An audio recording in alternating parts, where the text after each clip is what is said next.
Today we're talking Cam Christie. Just how high could he go in this week's NBA draft, and could he be a first-round pick? We're diving in today. You are Locked On Golden Gophers. No matter what we're going to do here, we're just going to keep rowing. Your daily podcast on the Minnesota Golden Gophers. However it turns out, we're just going to keep rowing. Part of the Locked On Podcast Network. Your team every day. We're just going to keep rowing, and keep rowing.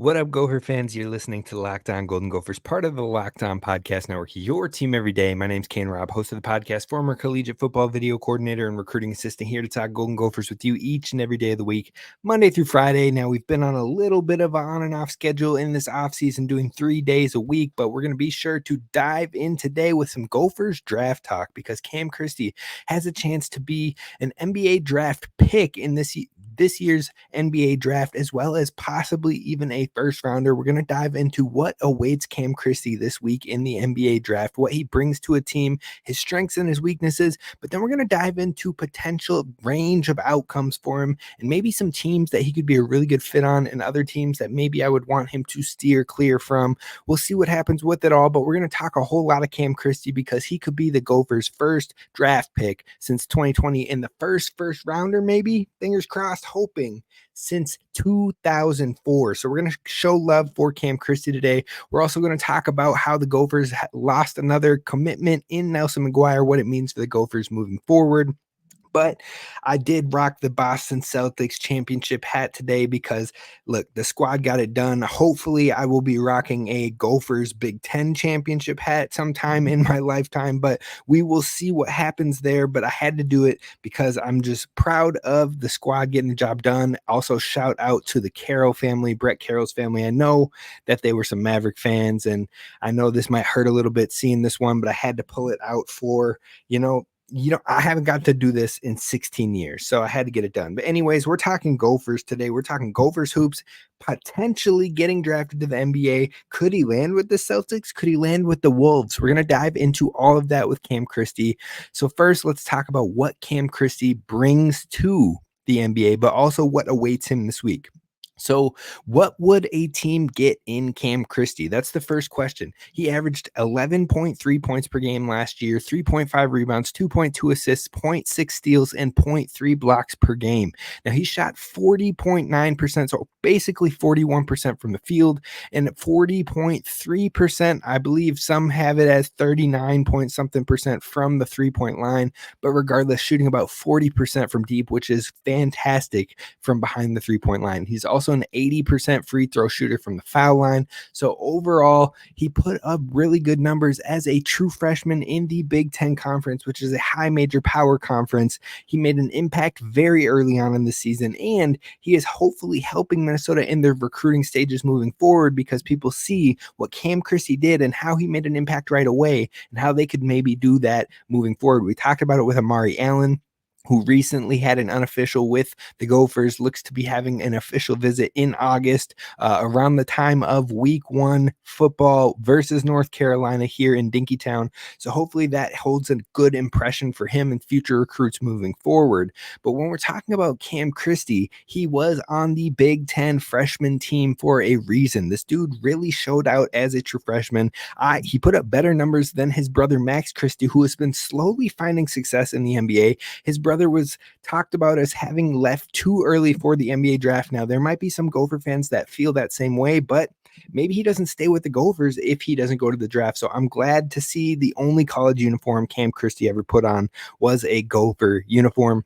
Now, like I said, his brother, I think he did better than his brother. I think he produced better than his brother. I think he showed more potential than his brother, but his brother played for Michigan State, who had more eyes on them and things like that. Regardless, he ends up going in the second round to the LA Lakers. Doesn't get a whole lot of time in his true rookie years with the G League team for most of it.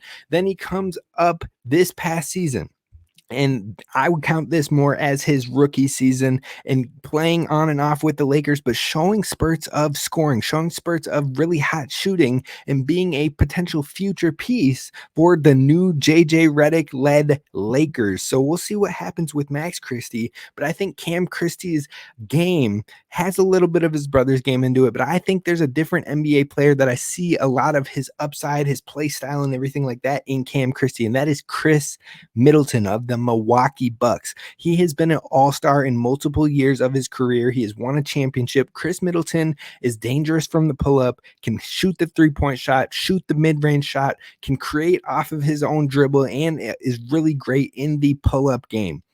That sounds like Cam Christie to a T. Also can hold his own on the defensive end, but he's not much of a driving attacker. He's not much of a guy who goes and tries to finish at the cup. And again, that's something Cam Christie is probably going to have to get better at, develop over his time with an NBA team or with a G League team as he develops with an NBA franchise. But regardless, I see a lot of similarities, a lot of upside in Cam Christie that I see in Chris Middleton. Now, players that Cam Christie has mentioned, he tries to watch their game and take elements of it. Devin Booker, which kind of makes sense. Again, lots of pull-up facets, lots of creation facets, being a multifaceted scorer. But Devin Booker is more aggressive at attacking the rim. So hopefully he continues to build his strength and add that facet to his game. Another player he likes to watch and take bits and pieces from was Luka Doncic. So Cam Christie seems to be watching some really good players. Now, when you're looking at the strengths of Cam Christie, you're talking about he was really good off the dribble shooter with very good percentages. He's a good overall athlete. He has the foundations of shot making because he can create off screens or off the dribble. But on top of that, he just has all season I had said he had a magical mid-range game. The boy can hoop. The boy can pull up from anywhere outside of 12 feet, and he's a danger on the floor. He was taking end-of-game shots. He was taking big moment shots as a true freshman, and he was hitting quite a lot of them. In fact, I thought Ben Johnson and co. didn't give him enough shooting opportunities, didn't give him enough created looks, didn't push him to be more aggressive as a scorer. And if he was to come back as a sophomore, my hope was that they would make a lot more of the offense run through Cam Christie because he does have that ability to be a next level shot creator. Now, he flashed on the defensive side too. He has the length. He can play solid defense. He can stay in front of his man. But overall, he is known for his shooting. So he's a solid defender, great shooter. And overall, I think he has the scoring, the passing, and the defending all down. It's just finishing at the cup and adding strength, adding physicality to his game where he really has to step up. Now, another positive or strength to his game is that he is versatile. He can play the two. He can play the three. At times, he can facilitate and maybe be your ball handler, but I don't think you necessarily want him to play the one, but he can play anywhere on the wing. And on top of that, it gives your coach flexibility to really work with him in different positions or guard different positions. Now, on top of that, he was super young. He is 18 years old. He does not turn 19 years of age until after this NBA draft on July 24th. So overall, he's got a ton of room for growth. He will be a developmental guy. I don't imagine he's going to carve out a big role for himself in his rookie year by any means. But if you look at the path his brother is taking, maybe he can take that same path or at an elevated level depending on what organization he lands with. And then anything I learned from Cam Christie and talking to him in some of the pressers or in talking to him in the media days ahead of the season was that this dude has the mental motor. This dude has the driving factor, super competitive, does not take no for an answer. He is ready to push himself to the extremes at any given moment. And that's why I think it was maybe written on the wall that he was going to test the NBA waters as things became more clear. Now, looking at his weaknesses, I would say, again, not a ton of experience at the collegiate level or that upper echelon level. So if you would have maybe played in a Big Ten or a big March Madness tournament, or if he would have been able to play another season against Big Ten competition, I think it only would have helped him in the long run. Now, sometimes I think he can be a little passive when he is shot creating. He has the ability, but sometimes he defaults to his teammates. He let Dawson Garcia kind of take over. He let Elijah Hawkins take over. And I'm not saying that's not a good thing that he isn't a team player, but I think there were moments where we could really use his shot creating ability where he kind of stayed away and let the offense kind of funnel through. Now that isn't a bad thing all the time, but I do want to see more of that alpha mentality at times as he gets more warmed up into his career. Now, like I said, he lacks kind of that physical size, so he still has to develop on the strength side of things, get a little stronger, be able to attack on the inside. And once he can do that, he will give defenses more difficulties with his scoring prowess.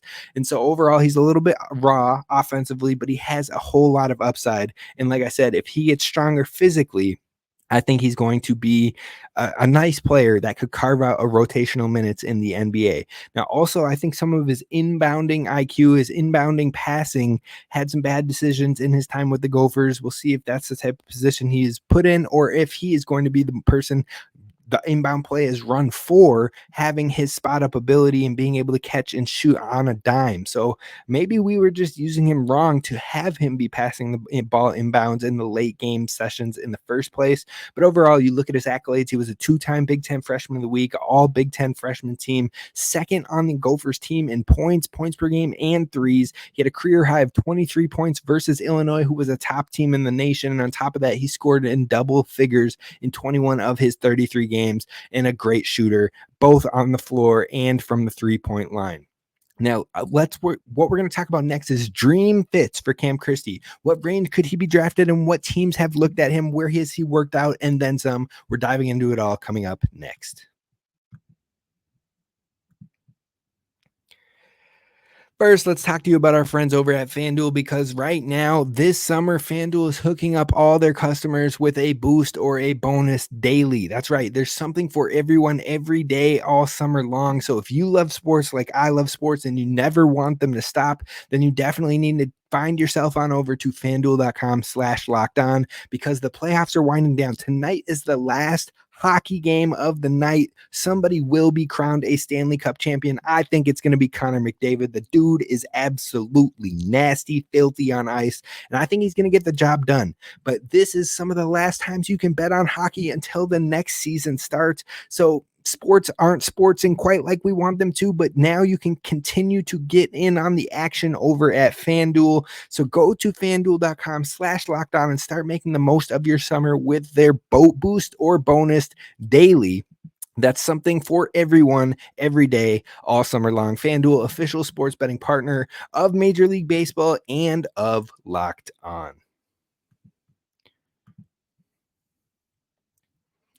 All right, Gopher Sense, let's talk about dream fits for Cam Christie, because I think right now there are certain teams that I would absolutely love for him to be on, and a handful that I'm like, I just don't see the fit for him long term.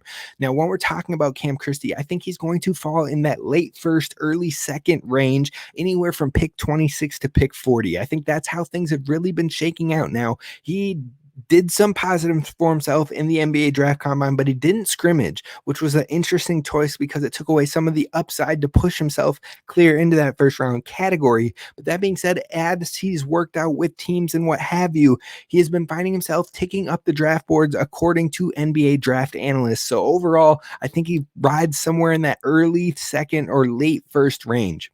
Now, Washington has that 26 pick, that 26 to 40 range. I'll name the teams right now. It's Washington at 26, Minnesota at 27, Denver at 28, Utah at 29, Boston at 30. So that's the end of the first round range right there. Now, of those first round teams, I think Washington and Minnesota and maybe even Utah could have their eyes set on him. I'm not sure Denver takes a look. I'm not sure Boston takes a look, because there won't really be an opportunity for him to work his way on to the team anytime soon. He'd find himself into the G League for quite some time. Now, maybe that's a good thing, being a younger prospect, being a guy who's going to need some development, but at the same time, I think a team is going to want to look at this guy with maybe 3 years down the line. He could be a rotational player on your team, and I'm not sure that's going to happen in Denver or Boston at this point in time.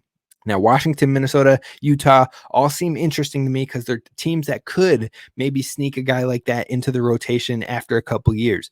Now, you get into the second round, you're looking at 31 with Toronto, 32 with Utah, 33 with Milwaukee, 34 with Portland, 35 with San Antonio, 36 with Indiana, 37 with Minnesota, 38 with New York, 39 with Memphis, and 40 with Portland. So there's a lot of diversity, a lot of variety in that range of teams and in that range of the second round. Of all of those teams, Utah, Minnesota, and Portland have two chances within that range to take a shot on Cam Christie. Now, Minnesota fans might love that because to keep the Minnesota player in Minnesota, plus he's a good three-point shooter, plus he's a guy who can play physically, gets aggressive on his shot making, which the Minnesota Timberwolves could have used another shot maker, shot creator this past season.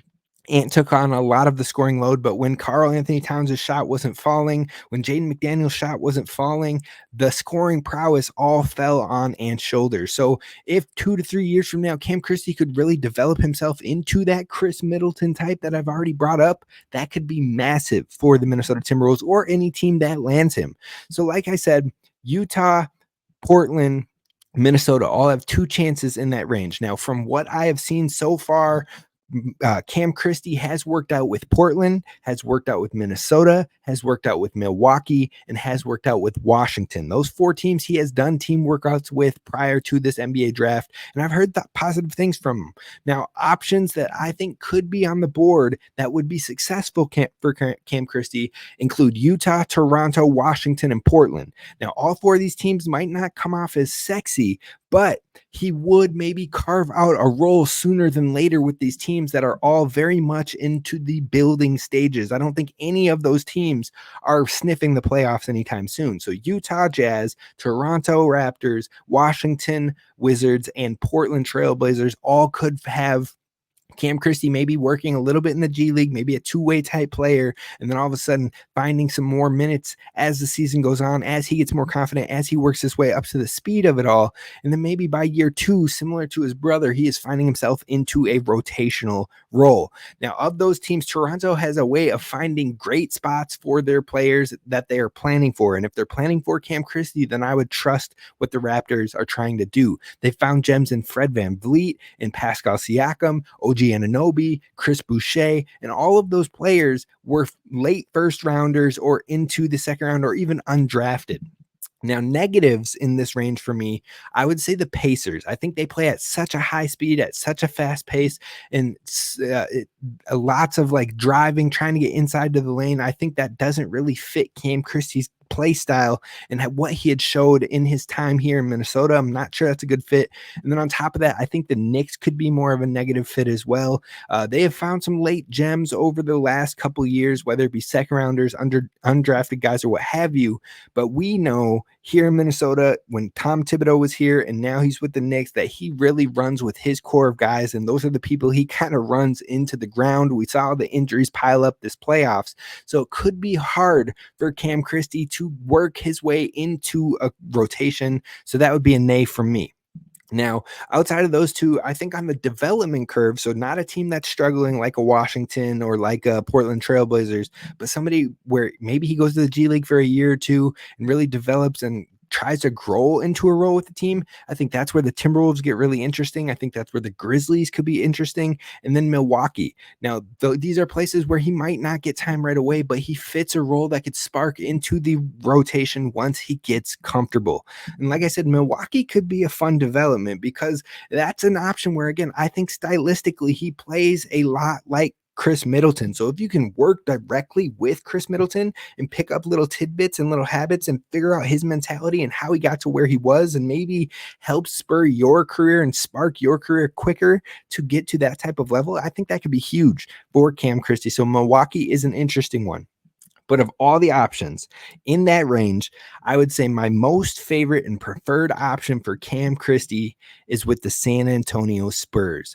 They have developed folks nicely over the years. We've seen Trey Jones, a Minnesota native who played at Duke. We've seen him come alive and have an important role with them. We've seen Devin Vassell get some time. It took him time to develop, but he ends up in a big role with them. Derek White, who initially played with the Spurs, found his role and then came into his own with the Celtics. Again, they helped discover and helped bring Derek White to who he is. Patty Mills, Jeremy Sochan, Keldon Johnson, a lot of guys that maybe were overlooked, were later picks and what have you, but they have found a way and found a role with the San Antonio Spurs.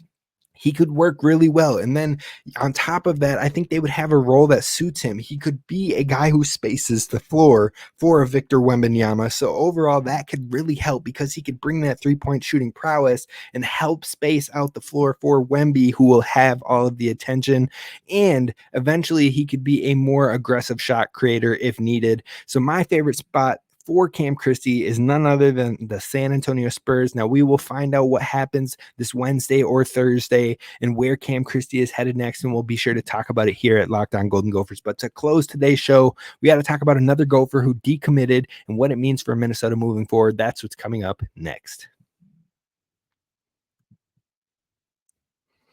First, we got to talk to you about our friends over at eBay Motors, because eBay Motors is hooking you up when it comes to your vehicle. They have the winning formula for not only championships, but also for your ride or die, which is passion, drive, and patience. And so eBay Motors has everything you need to maintain your vehicle and level it up to peak performance, whether you're into speed, power, or style. They always have you covered. And on top of that, they have over 122 million parts, making them the best in the industry, in my opinion. And you'll always find exactly what you're looking for with eBay Motors. And on top of that, they have the eBay Guaranteed Fit, which means your part is guaranteed to fit your vehicle every single time or your money back. So you're burning rubber, not cash with eBay Motors. Definitely give them a look over at ebaymotors.com with all the parts you need at the prices you want. It's easy to turn your car into the MVP. So keep your ride or die alive at ebaymotors.com. Eligible items only, exclusions apply, and the eBay Guaranteed Fit is for U.S. customers only.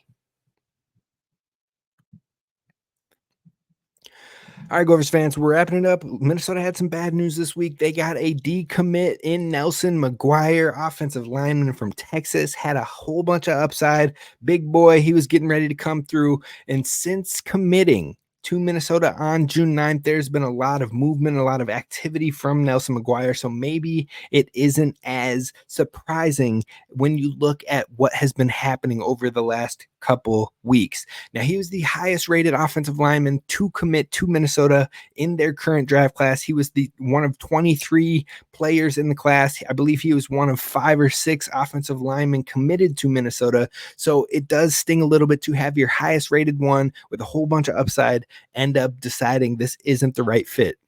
But I said he's been active since that 6'9" commitment, and that started on 6/18, where he went to Texas A&M's camp and participated there. Now, after that camp, he got an offer from Arkansas, and he ended up officially visiting them after, even though he was committed. Then on top of that, he ended up earning an offer from Texas Tech, and then like a day after that offer, he ended up decommitting from Minnesota. Now, I don't think that necessarily means that he's leaving for either Arkansas or Texas Tech. I think it means that he is starting to get more kick and more offers coming his way in his recruiting, and that it's not drying up, but more so getting busier as we get closer to the signing day in this fall. So I think maybe he thought it was going to slow down, and he had all his options in hand, and Minnesota was the best fit of those options. But as more options come through, he's like, oh, this is still just getting going. And it is so early in the recruitment process, so I don't blame him there. But I think overall, he could be waiting for a bigger offer in his eyes, even beyond these schools that just came in.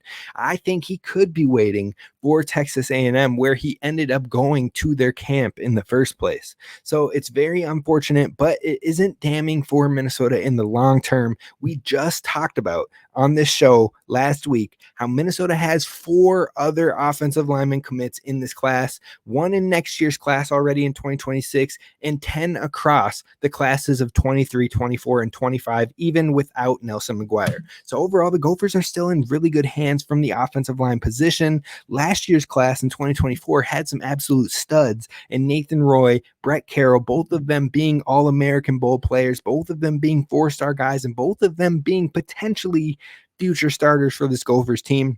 So I think the Gophers are still in good hands when it comes to the offensive line, and they've been building up in the trenches on the defensive line too. We just talked about that on the show this weekend. So if you missed the last episode, give that a look where we dive into both the offensive line and defensive line for the next few years moving forward.